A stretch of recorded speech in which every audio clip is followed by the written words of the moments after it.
Salut à toutes et à tous les gars, on se retrouve aujourd'hui pour ma première vidéo pédagogie sur ma chaîne YouTube parce qu'on me l'a pas mal demandé pendant mes streams. Du coup, on va tout de suite rentrer dans le sujet. On va parler aujourd'hui donc du CVD. Qu'est-ce que c'est le CVD?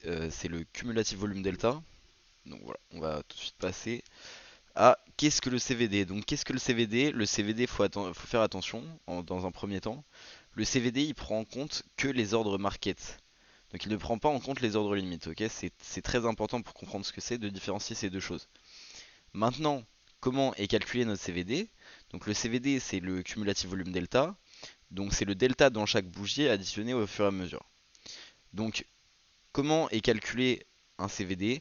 C'est le nombre de market buy à un temps donné moins le nombre de market sell, ok? Donc si vous avez plus de gens qui vont rentrer en market pour long le marché, et bah vous avez un CVD qui va euh, donc grimper. Tandis que si jamais votre prix est en train de stagner, je vous ai fait ça pour vraiment vous faciliter la compréhension, mais c'est-à-dire qu'on est à un certain équilibre et que on a autant de mecs qui rentrent en market, en buy, que de mecs qui rentrent en sell. Ok. Maintenant, si jamais on a plus de personnes sur le marché qui vont sell en market que de personnes qui vont buy en market, et bah vous aurez votre CVD qui va chuter. Voilà. Maintenant, il faut bien différencier ces deux types d'ordres pour comprendre ces divergences de CVD qui nous intéressent. Vous avez deux types d'ordres, j'imagine que vous connaissez. Vous avez l'ordre limite qui est maker et l'ordre market qui est taker. Donc qu'est-ce que c'est la différence entre un ordre limite et un ordre market? C'est que limite, vous posez un ordre et que vous attendez qu'il soit fill par un ordre market. Ok? Donc vous êtes maker, vous attendez que le prix vienne à vous. Donc il absorbe le prix quand le prix arrive à votre ordre. Maintenant, l'ordre market, si vous rentrez au market, vous allez rentrer au prix actuel et vous allez fill un ordre limite qui lui attend. Donc un ordre limite va vous absorber. Donc l'ordre market fait bouger le marché.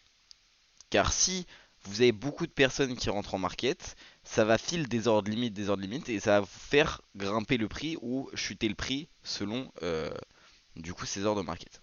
Voilà. On va rentrer tout de suite dans la divergence qui nous intéresse. Il y a plusieurs types de divergences avec le CVD que vous pouvez observer. Mais personnellement j'en trade qu'une, c'est la divergence d'absorption que je trouve la plus pertinente. C'est comme ça que j'ai appris à trader avec le CVD. Donc voilà. Alors, comment on repère une divergence d'absorption? Alors c'est très simple. Vous allez voir que les ordres market vont commencer à se faire absorber par des ordres limites.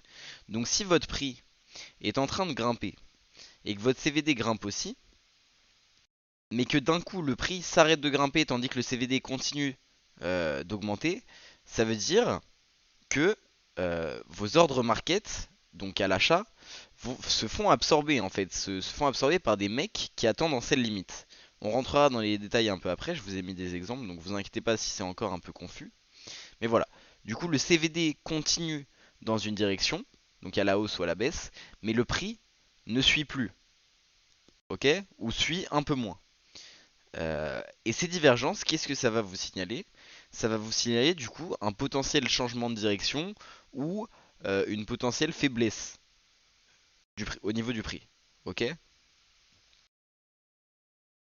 Donc maintenant, on va attaquer avec un exemple de divergence bearish, donc baissier. Donc c'est très simple. Vous voyez sur ce screen, donc c'est le BTC en une heure, quand on était dans la zone de compression aux 19 000. Voilà. Donc vous voyez que ici, notre prix subit une forte chute, hop, et il commence à comprimer dans cette zone, d'accord? Pendant une ou deux semaines. Voilà. Quand on est dans cette zone, vous voyez que notre CVD commence à nous faire des plus bas de plus en plus haut et des plus hauts de plus en plus haut. Tandis que notre prix, lui, il va continuer de range dans cette zone. Il va pas réussir à continuer à faire de nouveaux plus hauts, etc. Ou du moins, il en fait quelques-uns, mais c'est léger. D'accord? Jusqu'au moment où notre CVD arrive au niveau de ce high qui correspond au mouvement juste avant cette grosse chute. Sauf que là, si vous regardez bien, votre prix ici où est-ce qu'il est? Il est pas au niveau de ce high, il est bien en dessous. Pourquoi? Parce que vous avez énormément de mecs qui rentrent en market buy, donc qui long, qui achètent, mais en fait vous voyez pas, mais ici, il y a énormément de mecs qui attendent avec des sell limits. Donc ils ont posé leur ordre limite et ils absorbent le prix, ils absorbent le prix, ils empêchent le prix de monter. D'accord?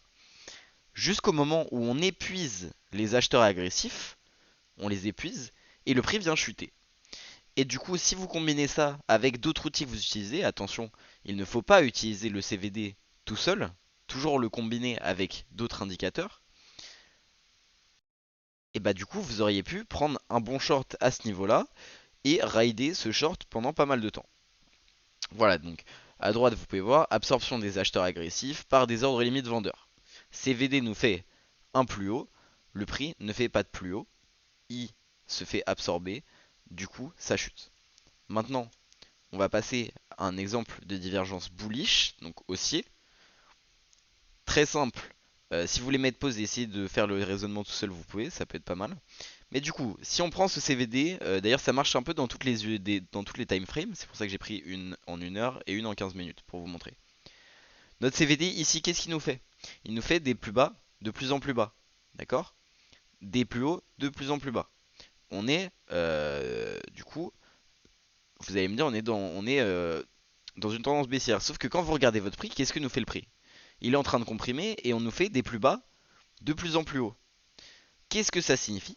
Ça signifie que vous avez énormément de personnes sur le marché qui vont vendre en market, qui vont rentrer sur le marché en market sell, mais que en dessous, vous avez énormément de personnes qui attendent avec des buy limits et qui absorbent ces ordres market sell. Jusqu'au moment où on va épuiser ces sell, ces sell market, ces market sell, et hop, le prix va d'un coup pump parce qu'on va trouver à nouveau des acheteurs agressifs qui vont rentrer en market et faire pump le prix. D'accord? Notre CVD accumule de la divergence au fil de cette zone. Notre CVD nous fait des plus bas. Notre prix ne nous fait pas de plus bas, il nous fait des plus bas de plus en plus haut. D'accord? Et hop, on pump. Donc voilà, il faut bien vous mettre en tête que ça, c'est une des divergences du CVD. C'est celle que je trouve la plus pertinente et la plus efficace dans mon trading après l'avoir backtesté. Bien sûr, vous pouvez combiner ça avec des analyses de volume, des Fibo, plein de choses, même de la structure de marché toute simple. Mais ne tradez pas tout seul le CVD. Trouvez des confluences entre vos setups, enfin dans vos setups. Donc un CVD avec des analyses de volume comme je l'ai dit, ou plein d'autres choses, d'accord? Mais ne tradez pas le CVD tout seul. Donc voilà, en tout cas, c'est tout pour cette petite vidéo. C'est la première vidéo pédagogique. Il va y en avoir plein. C'est déjà assez technique. Donc si vous n'avez pas les bases, revoyez les bases. Mais voilà. Du coup, je vous souhaite une bonne journée. Bon trading à vous. Et protégez votre capital, les gars, c'est le plus important. Allez, on se dit à la prochaine.